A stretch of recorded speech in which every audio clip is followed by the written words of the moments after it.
I defy you to name me one Kubrick film that you can turn off once you started. It's impossible. He's got this fail-safe button or something. It's impossible to turn off a Kubrick film.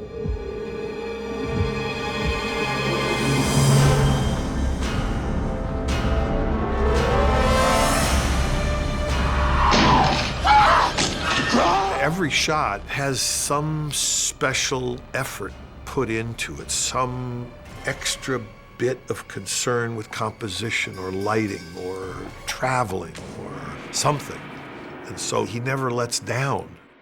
He worked so hard on the imagery, you know, I mean, I believe Stanley probably started a movie with several images in his mind and then let the story evolve from there, got it very concrete.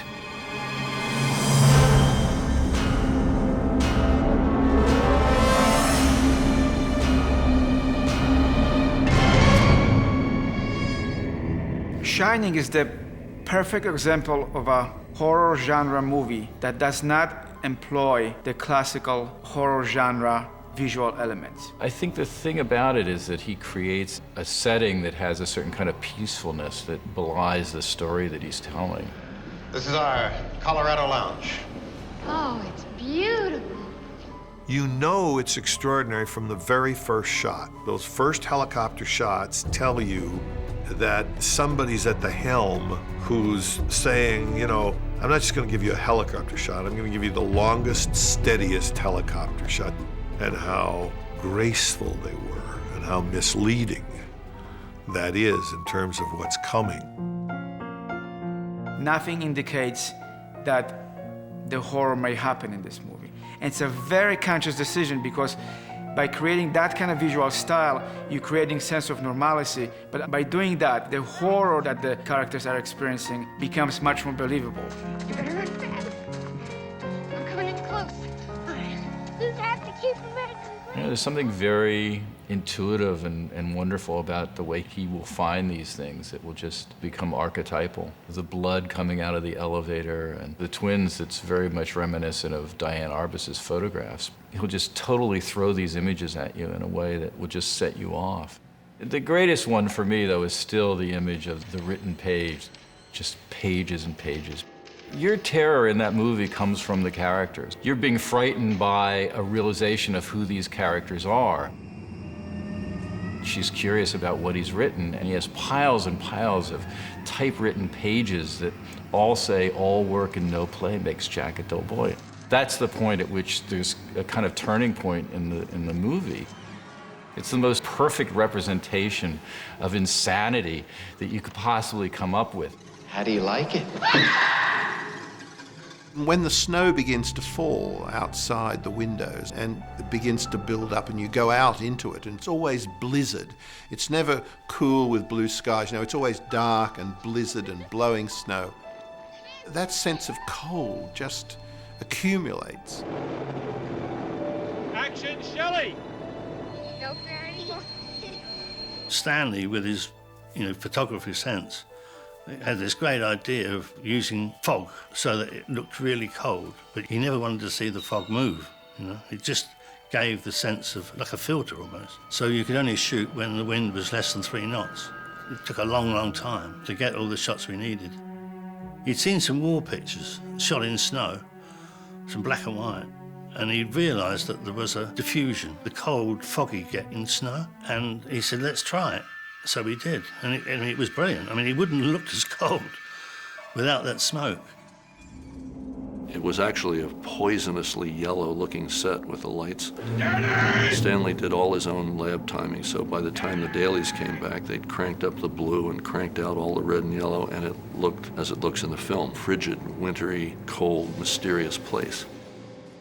Filmmakers always look for ways to allow the audience to participate in the movie. One of the ways to allow the audience to be active participant is to have mobile camera. Mr. Ullman? Yes? I'm Jack Torrance. Oh, well, come on in, Jack. When it comes to The Shining, you think of the camera prowling. You think of the camera close to the floor.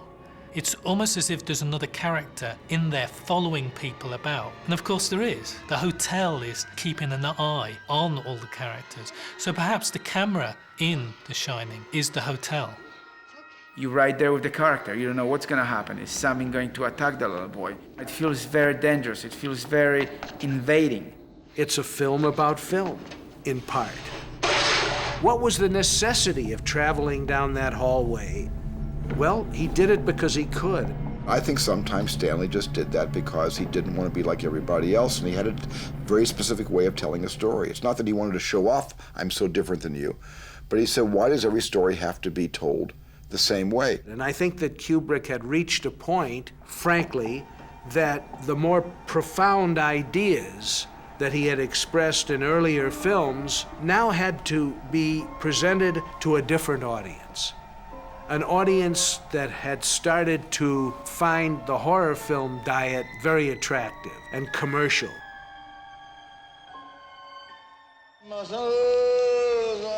One thing I could never stand was to see a filthy, dirty old drunkie howling away at the filthy songs of his fathers.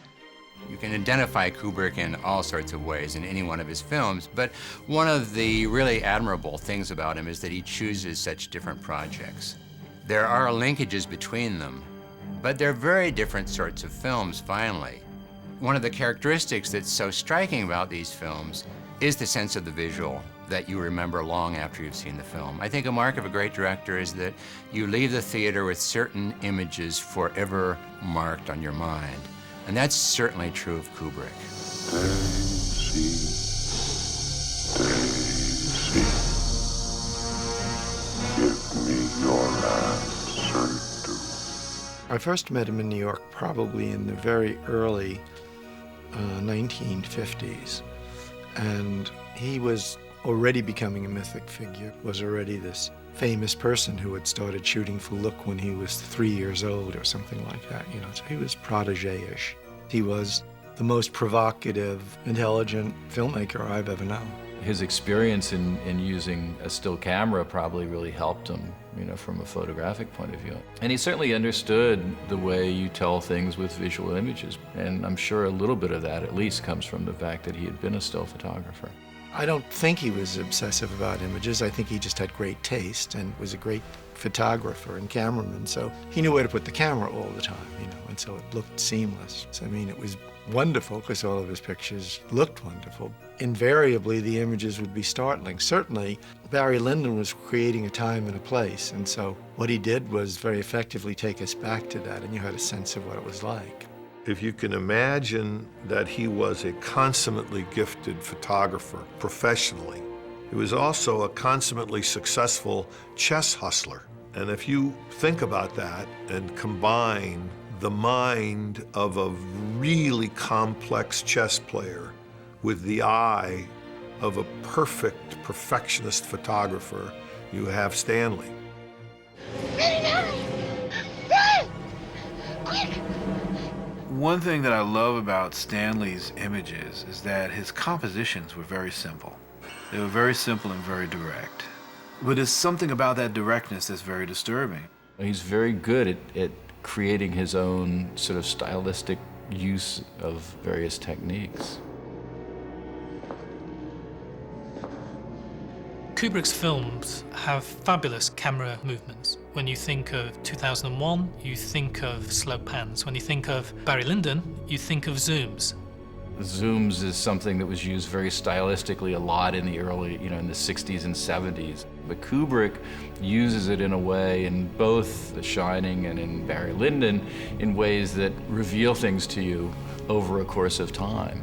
I know that the more technological knowledge the director has, the better filmmaker he becomes, simply because he understands the emotional aspect of image size. I think a sense of environment and place was important to him, and the wide lenses always included where the person was, as opposed to what you see in a lot of movies where it's sort of floating heads, talking heads, where everything is blurred around. When you put a long lens on and do what we call a close-up, it tends to blur everything else around you, and it's just kind of a talking head. That's one thing. The second thing was the movement, the sense of movement through those hallways. That's increased like crazy with a wide lens. You get this sense of enormous movement. And somebody coming at you, or a strike at you, or a move toward you or away from you is exaggerated enormously in a wide lens. So if you talk about Kubrick, he exactly knows what the lens will give him. A very conventional way of creating a horror in a close-up would be to employ long lens, where you really don't know where the horror comes from. What Kubrick did in Shining, he employed the opposite. He employed 17, 14 millimeters, where you see everything and you don't know where the danger comes from, but you can see the space it may come from. And that's scarier to me than the conventional way of conveying the horror genre. You know, even though he didn't operate all the time on his films, I mean, certainly handheld camera things he would operate on because he had a real understanding of what he wanted to do, specific to the way he wanted to move the camera. Kubrick always moved the camera. It's almost like the Steadicam was invented for Stanley. He lit like a lot of great artists. He had that kind of an eye. He went all the way through the complexities and back to something terribly simple. He used real lights, screw a light bulb in and turn it on and shoot. That's one of the great things about having a director who is also a photographer. Every one of Kubrick's cinematographers had said that if he wasn't a director, he'd be the world's greatest cinematographer. He gave me a Nikon with 3 lenses and a package of Tri-X film and a bunch of instructions. The first one was never use a flash. He was consumed with visuals. He was really a photographer. I mean, that's what he did, you know. He saw you in relationship to your surroundings. That's what spoke to him. It just meant more, I think, to him, those elements in the composition. Stanley had his own Stanley Kubrick technique. Because he was so strong on imagery, he just loved the fact his creative team, you know, his lighting guys and the set designer, everybody understood what was going on and why. I mean, the costumes and the hair and the makeup worked together. So I worked very closely, for instance, with Milena. It's interesting to look at Stanley because from the way he chose the shots in The Clockwork Orange was totally different from the way he shot The Shining. And it was fascinating how, you know, in Barry Lyndon, he had special lenses and the candles. Then he taught me how, you know, explain, because he liked to explain things. He was always very kind and gentle whenever you ask him certain questions. I asked him once about the very wide angle lens he was using in Clockwork Orange, 9.8, and he told me how it should be used. He would take ideas from anybody. He was voracious for people's views on things, whoever they were. He would listen to what people had to say, and he would take what he thought was right. The responsibility of an artist is to raise questions, not to provide answers, is to hold a mirror up to society. And Kubrick is a great artist, perhaps one of the greatest that the cinema ever had. His responsibility is to reflect the society back upon itself as he sees it, and not to offer cure-alls or suggestions for how to improve our daily lives. He was not a predictable filmmaker, and his understanding of the craft, his understanding of how you tell stories using the visual medium are really unsurpassed. Every single story somehow was so mysterious in the way the story was told. It so kept you guessing, how's this going to turn out? What's going to happen next? I can't even imagine. And the genius of Stanley is you can look at a movie of his 15 times and you'll still give up and you'll be surprised all over again. And I don't know anybody else who possesses that kind of magic.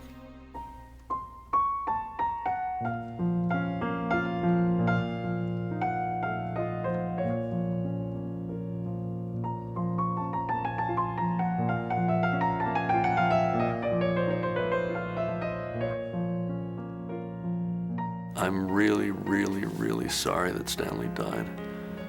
That a great deal of the joy I expected in the movie viewing end of things for the rest of my life is has disappeared in a flash because he won't make those movies that I love to see.